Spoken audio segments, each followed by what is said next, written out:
जी जवानों, अब ये सबसे पहले क्या कह रहा है आपसे, आपको निकालना है ब्रेक इवन पॉइंट यूनिट्स में, ब्रेक इवन यूनिट्स जिसका फॉर्मूला क्या है, total fix cost upon contribution per unit. ठीक है बेटा।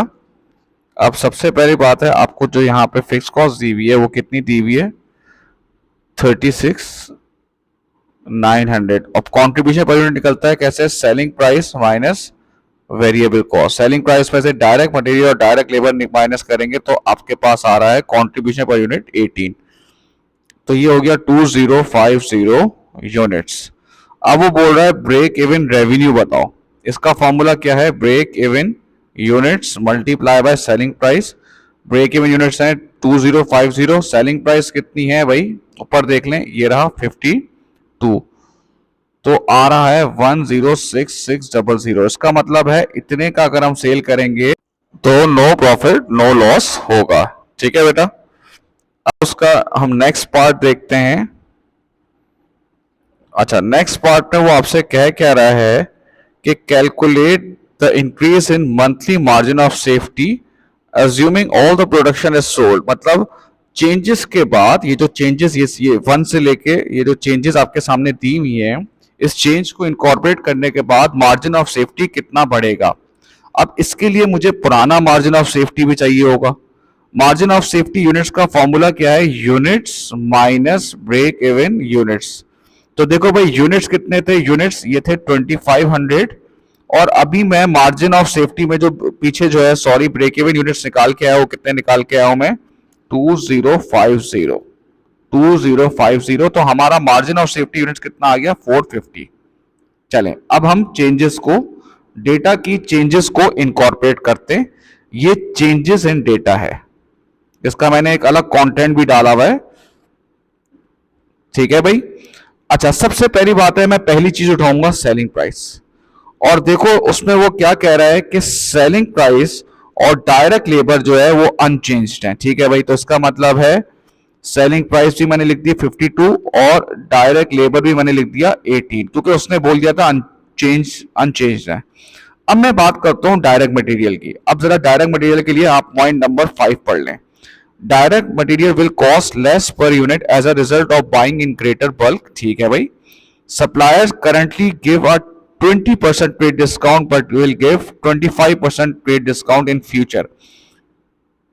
अब जरा देख लो बेटा, ये जो आपके पास डायरेक्ट मटेरियल दिया हुआ है ना 16, इसमें 20% डिस्काउंट शामिल है। कितने परसेंट, 20%। तो जब मैं इसको 80 यानी कि 0.80 से डिवाइड करूंगा तो मेरे पास इसकी 100% की फिगर जो है वो आ जाएगी, जो कि है 20। बात समझ में आई। देखो इसका मतलब है 20 नॉर्मल प्राइस होगी और वो 80% डिस्काउंट दे रहा होगा, तो प्राइस हो रही होगी 16, जो कि ऊपर लिखी हुई है, देखो 16। अब वो क्या कह रहा है कि वो अब 25% डिस्काउंट देगा। कितने परसेंट डिस्काउंट देगा, 25%। तो यानी कि फुल प्राइस कितनी थी, 20, और वो कितने परसेंट डिस्काउंट देगा, 25%। इसका मतलब है 0.75 नई प्राइस होगी, 0.75 नई प्राइस होगी। 10% से बढ़ता है तो 1.10 करते हैं, अगर 10% से कम होगा तो 0.90 करेंगे। अगर वो बोलता 25% से बढ़ रही है तो 1.25 करते, अगर वो कहेगा 25% से कम हो रही है तो 0.75 करते। ठीक है भाई, ये आ गया डायरेक्ट मटेरियल। तो आपका रिवाइज कंट्रीब्यूशन कितना आ गया भाई, 19। ठीक है। अब जाहिर सी बात है, मुझे करंट यानी कि रिवाइज डेटा की भी मार्जिन ऑफ सेफ्टी निकालनी पड़ेगी और फिर उसको कंपेयर करके मुझे ये बता सकता हूं कि इंक्रीज कितना हुआ। तो इसका मतलब ये हुआ कि रिवाइज मार्जिन ऑफ सेफ्टी के लिए मुझे रिवाइज ब्रेक इवन भी चाहिए होगा, और ब्रेक इवन के लिए मैंने रिवाइज कंट्रीब्यूशन तो निकाल दिया, अब मुझे रिवाइज फिक्स कॉस्ट भी चाहिए होगी। तो पहले तो हम पुरानी अपनी फिक्स कॉस्ट की बात करते हैं जो हमें ऊपर दी हुई है। कितनी दी हुई है, 36,900। ठीक है भाई, ये आपके पास दी हुई है। अब वो कह रहा है additional machinery will be required at a cost of 72,000। ये तो एसेट है, ये तो नहीं आएगा, लेकिन जो डेप्रिसिएशन है ये आपकी होती है फिक्स कॉस्ट। तो ये डेप्रिसिएशन आपकी फिक्स कॉस्ट है 72,000 मल्टीप्लाई बाय 20%, ये आपका आ गया डेप्रिसिएशन 14,400। लेकिन ये तो मंथली बात कर रहा है, ये सब मंथली डेटा है, तो मैं पूरे साल का है तो मैं डिवाइडेड बाय 12 करूंगा तो ये आपके पास आ जाएगा 1200। फिर वो कह रहा है कि इस मशीन को खरीदने के लिए आप बैंक लोन भी लेंगे। मैंने इस मुझे पता था इस तरह के कंटेंट आते हैं, इसलिए मैंने ये इसके कंटेंट में अगर आप YouTube पे वीडियो देखोगे तो एक प्रॉफिट कैलकुलेशन की वीडियो, इसमें सारी चीजें। अच्छा, अब लोन का जो इंटरेस्ट होता है, जो फाइनेंस कॉस्ट होती है, वो भी फिक्स होती है, क्योंकि आप कमाएं या ना कमाएं आपको वो तो लाजमी पे करनी है। तो जिसका ताल्लुक प्रोडक्शन से नहीं होता वो आपकी फिक्स कॉस्ट होती है जो सेम रहती है। तो ये आ गया 60,000 का लोन। लोन कितने परसेंट है? 8%, ये रहा 8%। तो ये पूरे साल का आपकी इंटरेस्ट की कॉस्ट आ गई, तो डिवाइड बाय 12 करूंगा तो मैं एक महीने की आएगी जो है 400। तो ये आ रहा है आपके पास 38,500। बात समझ में आती है? 38,500। अब मैं रिवाइज ब्रेक इवन निकाल सकता हूं। Total fix cost 38,500, contribution per unit कितना आ रहा है? 19 आ रहा है, तो ये आ गया आपके पास 2027। अब मैं मार्जिन ऑफ सेफ्टी भी निकाल सकता हूं इसका। अब देखो मार्जिन ऑफ सेफ्टी में जो यूनिट्स हैं वो यूनिट्स देखो, यूनिट्स कितने? Factory capacity will increase by 15%। इसका मतलब है मैक्सिमम आउटपुट कितना है? 2500, और आप फुल कैपेसिटी पे काम कर रहे हैं। तो जब वो कह रहे हैं कैपेसिटी इंक्रीज हो गई तो ऑब्वियसली सी बात है प्रोडक्शन भी इंक्रीज होंगे। कितने से इंक्रीज होंगे? 15% से। तो मैं 1.15 कर दूंगा, तो ये आपके पास आ रहा है 2875। ब्रेक इवन यूनिट्स कितने थे? 2027। तो मार्जिन ऑफ सेफ्टी कितनी आ गई? 848।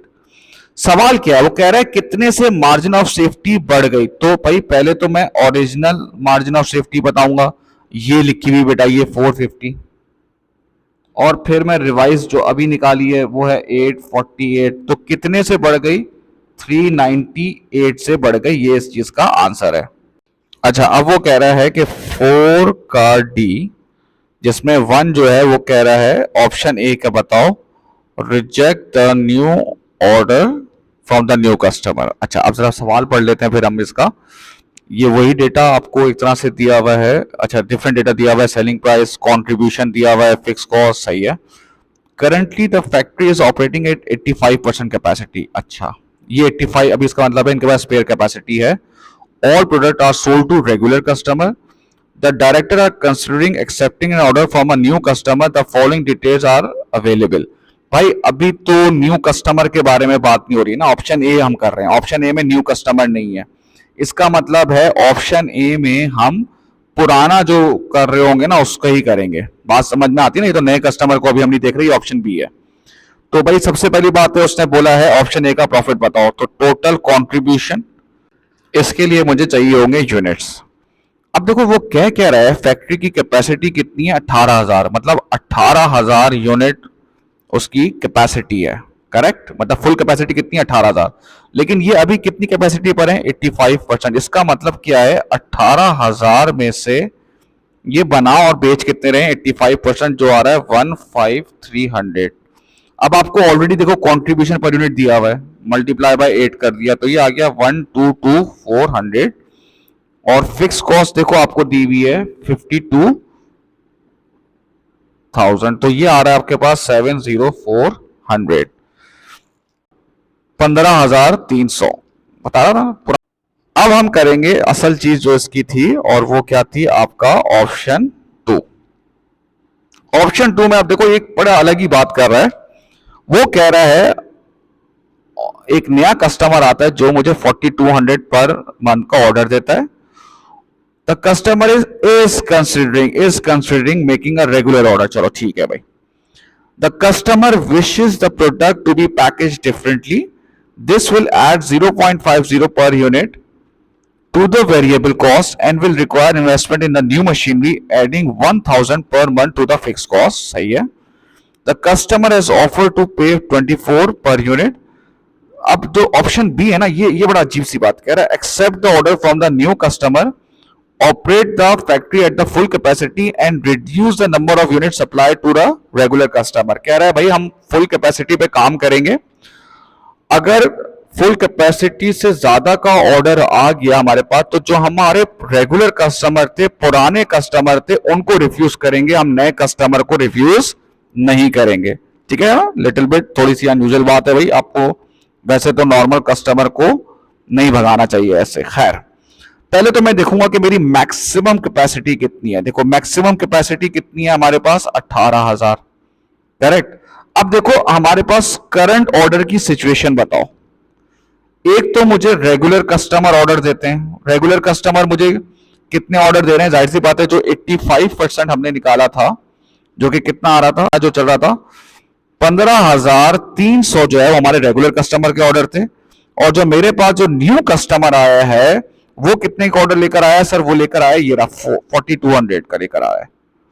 इसका मतलब है करंट ऑर्डर की जो क्वांटिटी है वो 19,500 तक पहुंच गई है, और हमारी मैक्सिमम कैपेसिटी कितनी है, 18,000। इसका मतलब है मैं 1500 यूनिट नहीं बना सकूंगा, ये रिजेक्ट कर दूंगा मैं। ठीक है ना, मैं नहीं बना सकता, मैं ऑर्डर फुलफिल नहीं कर सकता। और ये कह रहा है कि ये रिजेक्शन किसको मिलेगी, ये जो आपके रेगुलर कस्टमर है ना, उनको ऑर्डर कम हो जाएगा। बात समझ में आई, उनका ऑर्डर कस्टमर हो जाएगा। तो इसका मतलब है पहले तो मैं रेगुलर कस्टमर का प्रॉफिट निकालूंगा, रेगुलर कस्टमर। तो पहले तो मुझे एक बात ये बताएं कि रेगुलर कस्टमर का ऑर्डर था कितना सर, रेगुलर कस्टमर था 15,300। उसमें उसने कहा जो भी एक्सेस कैपेसिटी से ज्यादा जाएगा ना, तो मैं अपने रेगुलर कस्टमर को मना कर दूंगा। तो उस जो टोटल ऑर्डर था 15,300 में से 1500 रिजेक्ट कर देंगे। तो इसका मतलब है ऑर्डर कितना हो गया, 13,800। बात समझ में आती है बेटा आपको। उसने कहा भाई हमारी मैक्सिमम कैपेसिटी है 18,000, रेगुलर कस्टमर कितने देते हैं 15,300 ऑर्डर, और नया कस्टमर कितना है 4,200। तो टोटल हो रहा है हमारे पास 19,500, पर बना कितने सकते हैं 18,000। तो इसका मतलब है एक्सेस कैपेसिटी पे कितना आ गया 1500। अब नॉर्मली क्या होता था, एक्सेस कैपेसिटी को हम परचेज कर लेते थे। तो उसने कहा नहीं, यहां पर क्या है, हम रेगुलर कस्टमर को रिजेक्ट कर देंगे। तो रेगुलर कस्टमर का ऑर्डर कितना था 15,300, उसमें से 1500 हम रिजेक्ट कर रहे हैं क्योंकि हमारी कैपेसिटी के बाहर जा रहा है। तो अब इसका मैं प्रॉफिट निकालूंगा भाई।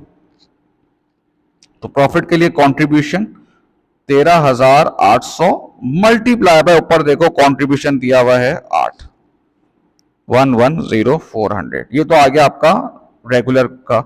अब आ गए न्यू कस्टमर। न्यू कस्टमर क्या कह रहा है भाई, सबसे पहली बात है न्यू कस्टमर का सबसे पहली बात है मैं कंट्रीब्यूशन निकालूंगा।